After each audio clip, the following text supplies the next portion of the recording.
J'avais envie de te remercier pour nos rencontres sur scène, nos rencontres théâtrales. J'ai eu la chance d'être ton fils quand même 2 fois dans des productions ici. Puis j'avais envie de te dire aussi quelque chose que je t'ai jamais dit. À quel point tu m'as aidé comme personne aussi, parce que des hommes comme toi, c'est-à-dire avec ta virilité, ta masculinité, ta présence, ton caractère, ça me faisait peur. J'avais peur de ces personnes comme toi. Puis la première fois qu'on s'est rencontrés, je me disais, mon Dieu, tu sais, Michel Dumont, il me semble que j'ai aucune connexion à avoir avec lui, avec ma petite shape puis ma petite personnalité. Mais finalement, tu m'as comme accepté, tu m'as, je sais pas si on peut dire ça comme ça, mais tu m'as aimé, en tout cas, quand on s'est rencontrés. Puis on a eu une connexion ensemble. Puis je vais te dire que grâce à ton ouverture, maintenant, j'ai grandi comme être humain, puis j'ai plus peur.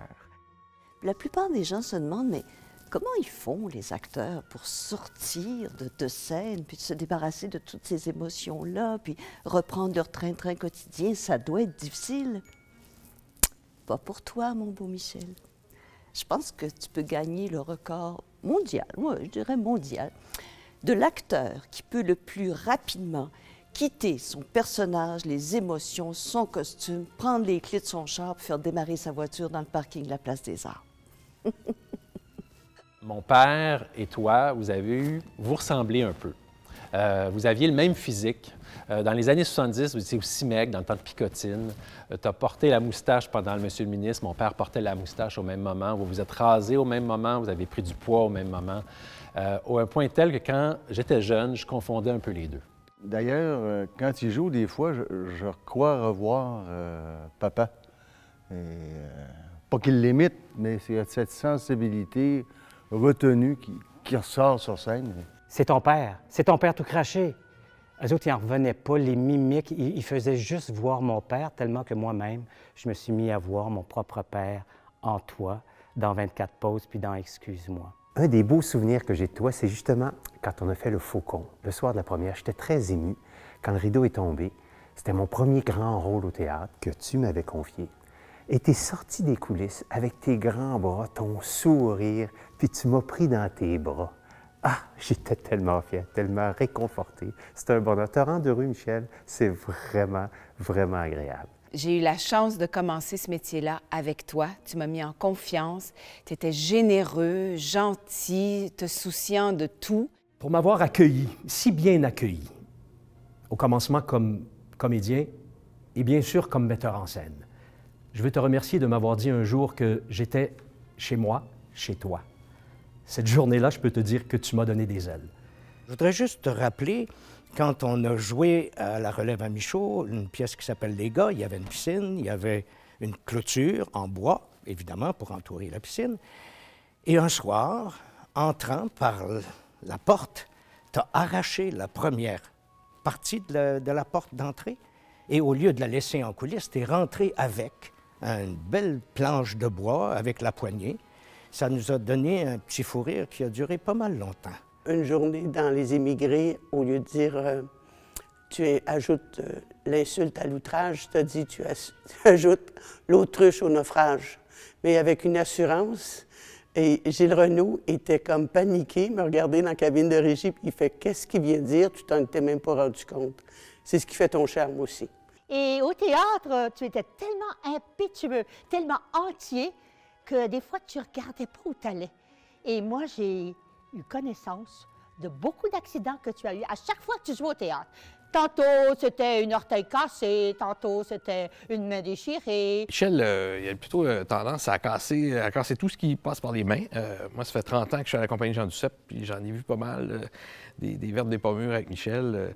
Tellement qu'on appelle mes accessoires pour Michel Dumont-Proof. Il faut que ça soit Dumont-Proof, que ça soit solide pour pas que ça casse. Moi, j'ai déjà vu s'ouvrir le doigt avec une cuillère et surtout s'ouvrir le front avec un combiné de téléphone. Il faut quand même le faire, ça.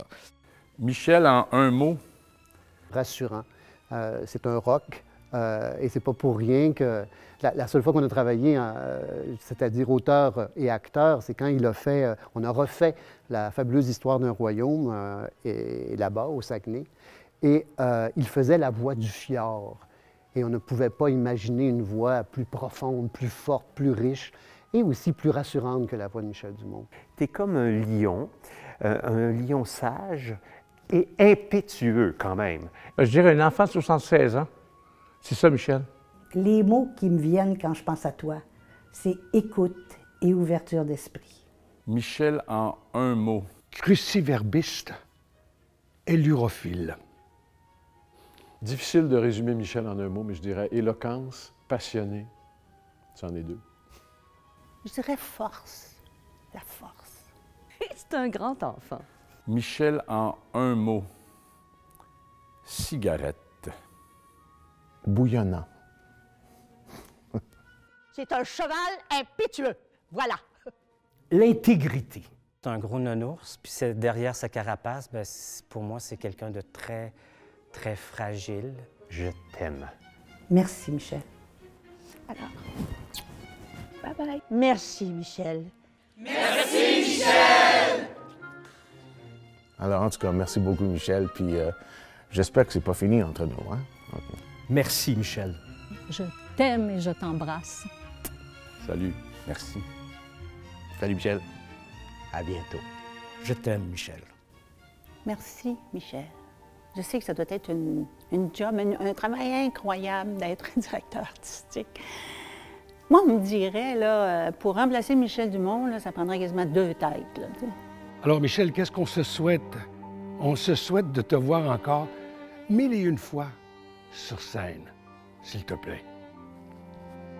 Bonjour, Michel. Je voulais te dire merci pour l'aventure, pour la complicité, la confiance. Merci aussi pour ton soutien sans faille envers les auteurs québécois. Tu leur as permis de se faire entendre, puis tu as permis au public la rencontre. Merci.